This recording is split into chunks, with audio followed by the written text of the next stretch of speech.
Anyway, the Champions League returned this week, and one of the talking points from the Juventus versus Madrid game was Gareth Bale. Again, now Jonathan Barnett, the agent, we've got the perfect people in the studio to talk about this, two Real Madrid old boys. Jonathan Barnett, the agent this week, has said that he's not going anywhere. He's going to be staying at Real Madrid. For a start, do you buy that? When La Liga kicks off next season, are you expecting Gareth Bale to be playing for Real Madrid?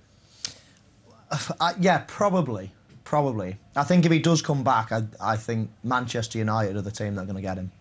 You know, you hear quite a lot of rumours, so I think that deal would almost be in place if they were to do it, and they can obviously afford it as well. I would still expect him to stay. You know, it's a great club. He's done fine since he's been out there.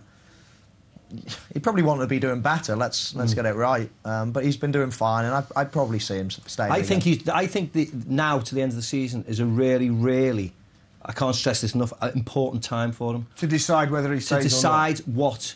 Not decide whether he wants to stay or not, but to decide what Real Madrid want to do. Because he has struggled over the last couple of months, and I know Real Madrid are slightly worried about his form. Because, yes, they've got Cristiano, and, you know, as you can see by the pictures there, Barca have Messi, but they want the backup. Barcelona have got Neymar and Suarez. Benzema's out, and Gareth is not doing it at this moment in time. So I know Real Madrid are worried, and they want to see more from him. So, listen, if Real Madrid go out and win the league and win the Champions League, and Gareth turns it round to a certain extent, he'll be fine. But he's struggling at the moment, and his performance last week against Juventus, even though he's come on the back of an injury, it was poor. What's that club like? And you've both been there, and I presume experienced both sides of it, the success and period of time where your form might not be exactly what you want it to be. What is it like as a club to help you rediscover your mojo, so to speak? Are they a club who will put their arm around you and help you through it, or is it pretty much cutthroat because they have got this ability to go and sign another player to replace you, regardless of the cost, if you're not cutting it to the level that they need? Well, I would presume that the manager wouldn't be, you know, arm round you, let's get on with it, because normally they have 24 international players there, and if you're not doing it, someone else will come in and do the job for you. But I think it'd be like any big team. There's so many good players there that sooner or later, you know, you're talking about Gareth Bale struggling to a certain extent. Yet Madrid are second in the league, and it's semi-finals of the Champions League. That's no bad thing, and you know they could easily go through to the final.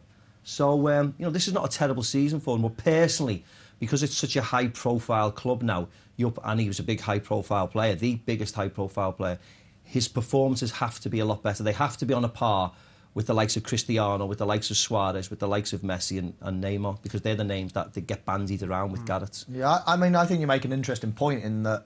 I think if you're a foreign player, and me and Macca, as you say, both did it, when you go over to another club, you do feel like you're the new boy at school, and you don't feel like you're going to be done any favours in many ways, and if you're struggling, then the manager's not is hardly going to be putting his arm around. Whereas when you come through at Liverpool, you feel as if everyone's your mate, and you know you'll be given time, and if you're playing poorly, then you still go out for a drink with the lads, or you still have a bit of a laugh.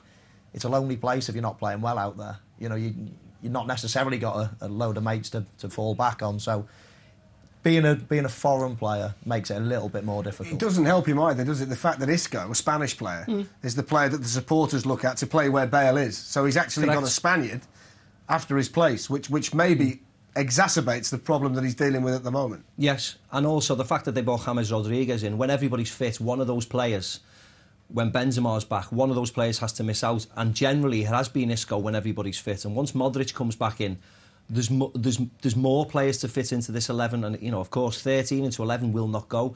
So someone has to drop out. So if a player is playing particularly bad, and Isco's form is good when he's played in a Real Madrid shirt, they will always clamour for the young Spaniard. I mean, I don't know what Gareth's adaptation has been like into the team, as in his knowledge of the Spanish language, or you know how he gets on with the players, or if he's very sociable. I don't know, but I think if he isn't, that's more of a hindrance. You have to go out and try and embrace and try and befriend a lot of the players. But I would suggest that Madrid now is probably not as friendly as in the players there than it was when I was there. Did you both adapt